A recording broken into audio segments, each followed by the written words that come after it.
অন্তর্বর্তীকালীন সরকারের প্রধান উপদেষ্টা ডক্টর প্রফেসর ইউনূস তিনিও একবার অন্তর্বর্তীকালীন সরকারের নির্বাচনের পথে, সংস্কারের পথে, অভিযাত্রার পথে যখন নানান চ্যালেঞ্জের আমরা সম্মুখীন হচ্ছি, চতুর্দিক থেকে দেশি বিদেশি হস্তক্ষেপের মুখোমুখি হচ্ছিলাম, আভ্যন্তরীণভাবে অনেক নৈরাজ্যের মুখোমুখি হচ্ছিলাম, তখনও তিনি সকল জাতীয় নেতৃবৃন্দকে এক জায়গায় এক টেবিলে ডেকে সারা দুনিয়াকে মেসেজ দিয়েছেন যে না, আমরা জুলাই আন্দোলনের যে চেতনা, সে চেতনা ধরে রেখে আমরা এখনো ঐক্যবদ্ধ আছি, আমরা দুর্বল হইনি, আমরা শক্তিশালী আছি।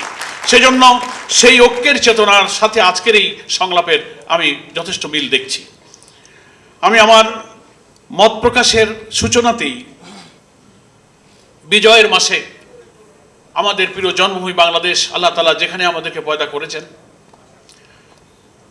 আমি ছাত্র জীবনে কিন্তু জাসদ ছাত্রলীগের সাথে যুক্ত ছিলাম,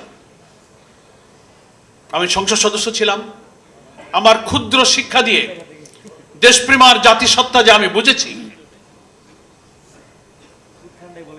তাতে আমাদের মধ্যে রাজনৈতিক দল মত চিন্তার পার্থক্য এক জিনিস, এটা থাকবেই। পার্থক্য যদি না থাকতো তো বাংলাদেশে একটা দল থাকতো।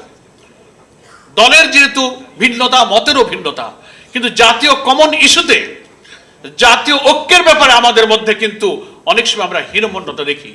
যখন আমি দেখি যে দেশের কমন ইস্যুতে আমার ঐক্যমত হতে গেলে আমার যদি কিছু ছাড় দিতে হয়, আমাকে কিছু মতের স্যাক্রিফাইস করতে হয়, সেখানে আমরা ছাড় দিতে রাজি নই। বহু গুরুত্বপূর্ণ বিষয়ে এই সকল মত, রাজনীতিতে আমার একমত হওয়া জরুরি নয়, কিন্তু জাতির কমন ইস্যুতে আমরা অনেক ঐক্যমত হতে পারি না। এখানে অনেক বক্তাই কিন্তু বলেছেন যে এখনো ঐক্য বিনষ্টের প্রচেষ্টা চলছে। কারা ঐক্য প্রচেষ্টা বিনষ্ট করছে? কি সে বক্তব্য, কি সে ইস্যু? আমরাই তো তারাই যারা ফ্যাসিবাদের বিরুদ্ধে রাজপথে আন্দোলন করেছি। এখানে জাতীয় নেতৃবৃন্দ সবাই গ্রেপ্তার হয়েছেন। আমাকে ওই জুলাই আন্দোলনের মধ্যে 20 তারিখ আমার বাড়িতে ঘেরাও করে আমাকে গ্রেফতার করে নিয়ে যাওয়া হয়েছে। আমার মা চোখের পানি ফেলেছে, আমিও জেল খেটেছি। আমি যখন 5ই আগস্টের লক্ষ কোটি জনতার এই উত্তাল আন্দোলনের ঢেউ, তখন কারাগারে অন্তরীণ অবস্থায় আমরা টেলিভিশনে সেই দৃশ্য আমরা দেখেছি।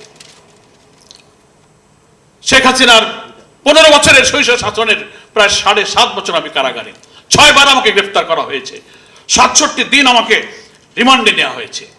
কিন্তু আমরা যখন জাতীয় ঐক্যের প্রশ্ন তুলি, তখন একটা দল আর একটা দলের ব্যাপারে বক্তব্যের ক্ষেত্রে আমরা সাবধান থাকি না।